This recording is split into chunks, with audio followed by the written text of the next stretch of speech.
कामगार नेते महेंद्र शेठ घरत यांच्या मातोश्री स्वर्गीय यमुनाबाई तुकाराम घरत यांच्या 11व्या पुण्यस्मरण दिनानिमित्त यमुना सामाजिक शैक्षणिक संस्था शेलघर तर्फे लोकनेते रामशेठ ठाकूर यांच्या हस्ते सिने अभिनेत्री मृणाल कुलकर्णी यांना यमुना स्त्री सन्मान पुरस्कार देऊन गौरवण्यात आलं। तसंच सौ शकुंतला रामशेठ ठाकूर यांना सिने अभिनेत्री मृणाल कुलकर्णी यांच्या हस्ते यमुना स्त्री सन्मान पुरस्कार देऊन गौरवण्यात आलं। डॉक्टर जिज्ञासा विजय कडू हिला लोकनेते रामशेठ ठाकूर यांच्या हस्ते सन्मानित करण्यात आलं। त्याचबरोबर डॉक्टर शीतल जोशी, मुख्याध्यापिका सुरेखा चंद्रशेखर म्हात्रे, डॉक्टर समिधा गांधी, डॉक्टर कीर्ती समुद्र, अनुराधा उर्सल, डॉक्टर प्रणाली निघूकर, शास्त्रीय नृत्यांगना प्राची ठाकूर यांच्यासह एकूण 14 महिलांचा सन्मान करण्यात आला। आधुनिक डिजिटल युगात मोबाईलमुळे पोलीस स्थानकात अनेक तक्रारींचं निवारण होतंय।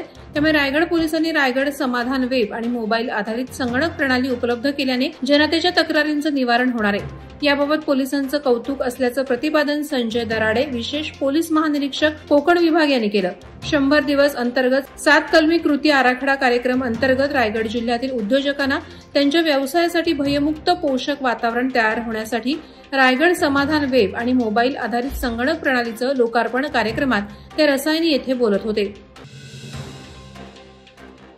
रायगड जिल्ह्यात सध्या भीषण पाणी टंचाईच्या झळा जाणवत आहेत। पाणी स्रोत अपुरे पडत असल्याने महिला वर्गाची पाण्यासाठी 10 दिशा अक्षरशः भटकंती सुरू आहे।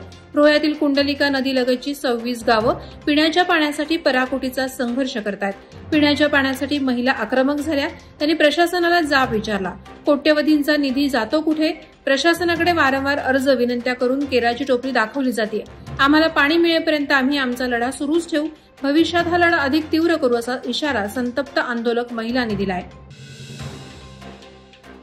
रोहा तालुक्यातील धामणसई इंदरदेव येथील डोंगराला वणव्यामुळे भीषण आग लागून येथील धनगर समाजाची 48 घरं खाक झाली होती। या घटनेची आमदार गोपीचंद पडळकरांनी तात्काळ दखल घेत त्यांनी चालत जाऊन येथील जळालेल्या घरांची पाहणी केली आणि त्यांनी विधानसभेत आवाज उठवून नुकसान भरपाईची मागणी केली।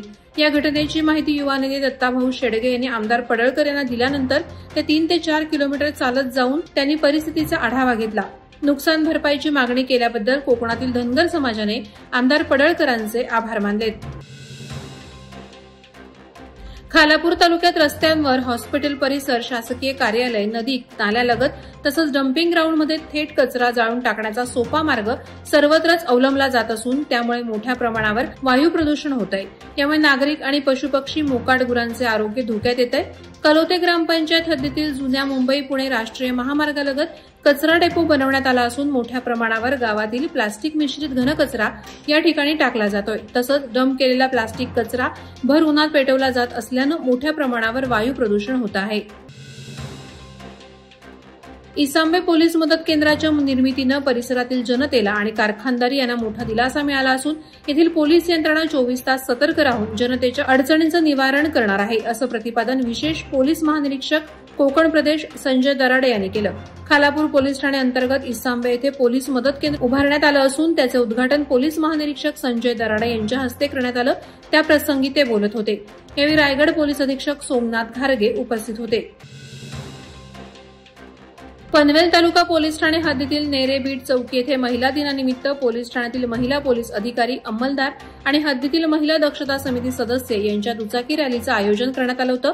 वरिष्ठ पोलीस निरीक्षक गजानन घाडगे यांच्या मार्गदर्शनाखाली या बाईक रॅलीचं आयोजन करण्यात आलं होतं। रॅलीत 1 महिला पोलीस अधिकारी, 10 अंमलदार आणि 9 महिला दक्षता समिती सदस्य सहभागी झाले होते। त्यानंतर त्यांना पुष्पगुच्छ देऊन महिला दिनाच्या शुभेच्छा देण्यात आल्या। वादळवारा लाईव्हसाठी न्यूज ब्युरो, रायगड। नवी मुंबई व रायगड जिल्ह्यातील ताज्या बातम्या आणि घडामोडींसाठी सबस्क्राईब करा वादळवारा लाईव्ह चॅनल आणि दाबा बेल आयकॉन।